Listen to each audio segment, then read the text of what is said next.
There are no penalties, nothing is offside, and everything is fair game. This is The Gloves Are Off.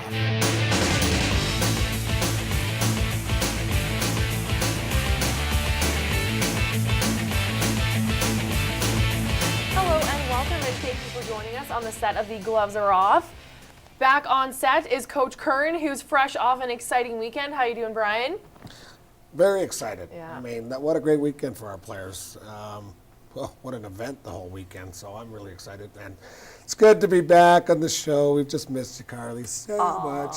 Pinocchio. So much excitement here on this set, and building and adding to that excitement, the $1 Million Man is here. Ted Dibiase, welcome. It's a pleasure having you here. Great to be with you, I think. We are looking forward to just started. it. Now, before we get started, is it possible for you guys, I know in the big battles, you guys, get in each other's face. Can we have a Curran Dibiase sound off right now? Can I get you guys to do something? Can you get in each other's face and go at each other? Maybe just for 10 seconds? You mean to go like this? Yes! I can't even get out of my chair. Yes! Yes. Yes! Awesome. You cheated, man. How else do I gotta win? That's what I used to say in hockey all the time. This is going to be a great show here on The Gloves Are Off, and we are going to get right into our first segment. We've got Dump and Change for everybody. First topic, NFL first official weekend in action. Things got started on Thursday night, and we had the first games being played on Sunday. Sunday Night Football was back, but it looks as though the NFL Players Association is handing out ballots to the players. They're looking to decertify the union. And I want to know what you guys, or how you feel about this. Do you think that it's sort of putting a damper on the season? I mean, things have just really started to get underway, and we're already worried about a potential lockout in March. Go ahead, Ted. So the players are basically saying they want to decertify the union, and they're not happy because they're not making enough money. Yeah, I mean, pretty much. That's the bottom line. They're idiots. There you go. You heard it. I like them already. He called there it, we so go. we're going to agree on They're it idiots. already. I mean, my gosh. I mean, the salaries in the National Football League and in sports in general have just, in my opinion, I mean, hey, they work real hard. They deserve to make a great living. But how much is enough? Wait, is it putting a damper on the season this early? I think people are getting tired of hearing the word strike.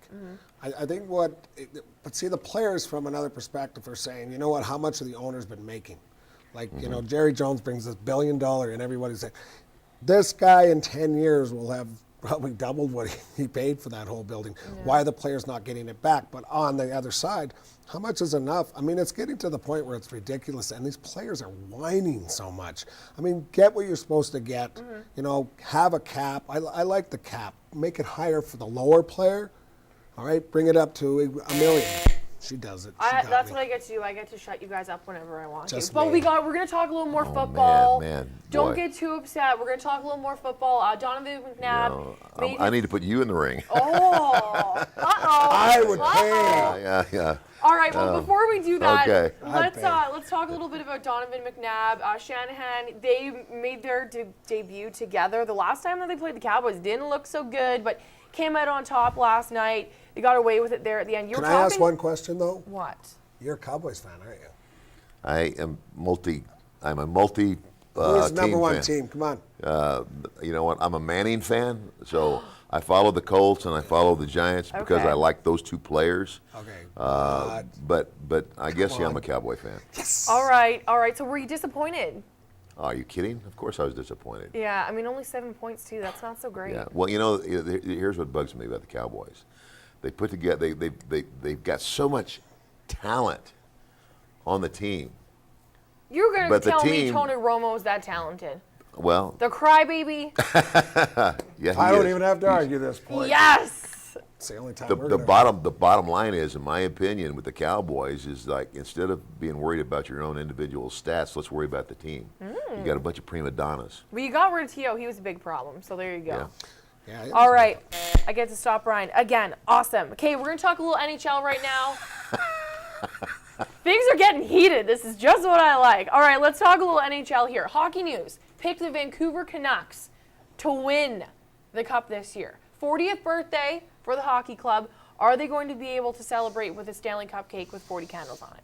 It'd be the first one ever for the franchise. Can I talk now? All right. Or are you just going to jab I all guess day I'll let long you go. like you do? talk a starving dog off a meat truck, for God's sakes. Anyway, bottom line, that was funny. Bottom line, answer my question now. Bottom line is he's put a team together that could. I don't care about the 40 stuff and that. They need to. A Canadian team needs to start winning. I mean, it's been a year since they won, and I kind of always like to say it's our sport, but Americans have done a great job. Drafting's got better. Vancouver's got a team that, yes, for the first time, I think they could do it. Up to Luongo. Mr. Nebraska, would you be okay with the Canucks taking the cup this year? Absolutely. Absolutely. Yeah. All right, well, then we Yeah, agree well, to agree. you know what? You know what? I live in Mississippi. That's not where I'm from, but I lived in Mississippi for 25 years, and I was never really a New Orleans Saints fan. But here's the team that was always in the basement, who never won anything, and I never thought they would.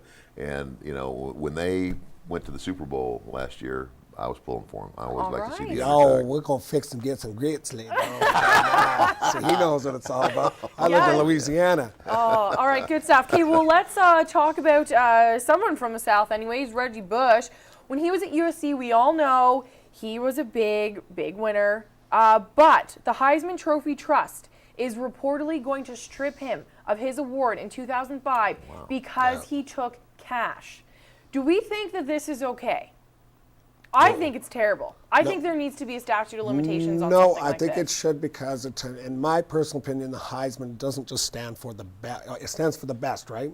Okay. The best all around. Character would be the number one thing on my mind. Absolutely. Reggie, and he's not the only one that's taken money in college. Yes. Well, look at O.J. Simpson. But he won the Heisman, and it's a test of character, your class, your professionalism, knowing the rules. And he was picked, and he broke the rule. Okay. I totally agree.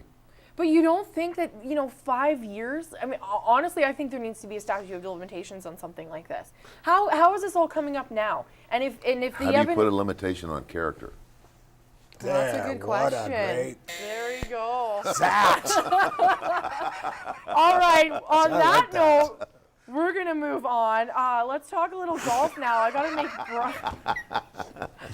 Okay, Ryder Cup picks. Finally, we have the team picked. I want to know who was the more surprising pick. Was it Fowler or was it Woods? Woods. Woods was more surprising. Yeah, Why? Because I'm going to stay with what I said. He's my favorite player, by far. Yeah. He needs to take a break. He came along really well the last few weeks, did real well. Take a break, Tiger. Go home. You're going to be the greatest golfer ever. Take a year, get everything back where you should be. I know he wants to honor his country, but I'd like to know how the other players feel about that. Ricky Fowler, I think, would have been awesome. Okay, now, Mr. Character, what do you think of this move by Corey Pavin taking the world's #1 golfer whose character has maybe been brought into question lately? Maybe. Again, I agree with you, because if you do what's best for the country, and Tiger knows that he's not playing his best game right now, because all of the personal conflict in his life is what's, in my opinion, affecting his game, because he's lost his confidence. Well, I think he's using it to shelter or hide from things, really. And it distracts him. She's ready to hit me. I am ready to hit you, and I don't have to because you stopped speaking. We have to take a break, but stay tuned. We will be back with the $1 Million Man and Coach Curran. Stay tuned.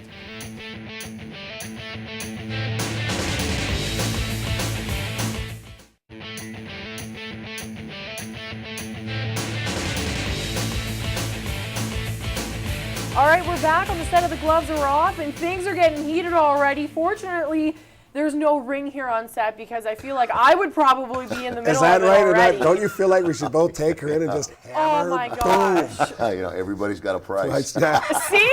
Oh my god. Yeah. All right. Well, mine is I don't know. I'm a little nervous here. I'm starting to squirm in my seat. But we're gonna get back to Dump and Change. We've got some more headlines to tackle. Next up, we've got to talk. I'm calling it the Flemble, because poor Toronto Argonauts, Ronald Flemings. It looked like he was going to return the ball for a touchdown, and about 2 yards shy of the end zone, he fumbles the ball, and the Lions unfortunately recover it. He didn't fumble. He was too cool. Oh, he was, but see, he wasn't really hot dogging it though. But I mean, It was so- they all crossed the finish line, Yeah. the goal line, and they dropped the ball. And I think he I'm dropped not- the ball too But can soon. you forgive and forget? Now, well, you could forgive him. Okay. But I don't think ever let him forget. I think he pooped his pants when he got to the goal line. Yep. And he's never been to the goal line before, and he You know, it's kind of like that classic play. I can't remember who did it, but the guy that does the interception and ends up running the wrong way. Yes. Yeah. But this poor 270-pound man, and you just forgive absolutely, Carly. Forgive him, that's yeah. ESPN. No. That's it's gonna TSN. be That's YouTube. YouTube. Yeah. I mean, You know. how couldn't you feel so? I would be so embarrassed if I dropped that ball. Yeah. Well, somebody who's not embarrassed these days in the wide world of sports, Jose Bautista. This guy is on fire. He is leading the league with the long ball. He's up to, I think it's 42 now. But he's been called into question. People are starting to wonder now if maybe there's some performance enhancers involved, or maybe he's just having one of those fluke years. Is it too good to be true? Is the guy actually getting it done, or is this just one of those, hey, he's having a career year for other reasons? He's not doing drugs. I'm going to say that. No. He'd be the dumbest idiot with all the hype of what's happened in the years of drugging in baseball. I think he's just having one of those years that comes along once in a while, and he's just living the dream with it, and that's my point on it. You know, and I would tend to agree with you for this reason. I don't know about other sports, but I know that in the WWE, that what they call their wellness policy, that the drug testing is state of the art. So, you know, because people come up to me all the time and they go, "Oh, this guy's got to be on steroids." I'm telling you, I was there. They get tested whenever and wherever this company wants to test them, and the WWE gets the results. And you know, some of those guys, like, well, we have a Batista, Dave Batista, and the guy's just a genetic freak. Yeah. He's just, it's a natural thing with him. And, you know, none of our guys are on steroids anymore.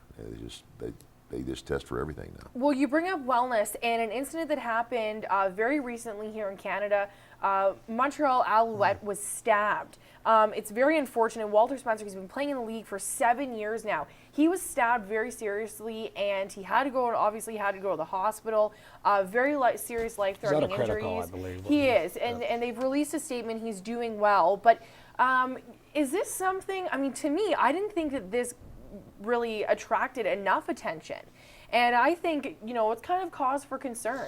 Well, it's a really scary story, and I know real quick, because it does happen. I remember, and it's not about me, but just how crazy some people are.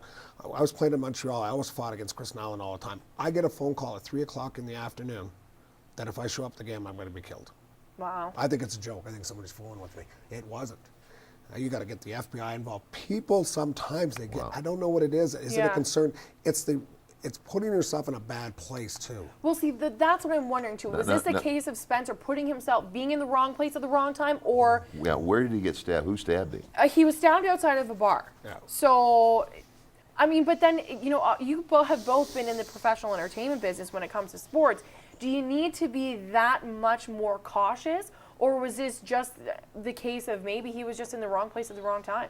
I think you've got to find. I think you would agree. Find a place if you're going to do that. Yeah. See, when we're young like Yeah. that, we like that hype. Well, is there a Yeah, case of and you- feeling and- invincible? And you think when you're young, you think you're invincible. Yeah. But I made it a practice. Whenever I went out, I would go to the bouncers as soon as I walked in the building and say, "Look, I'm not here to start any trouble. I don't have anything to prove. I just want to have a good time.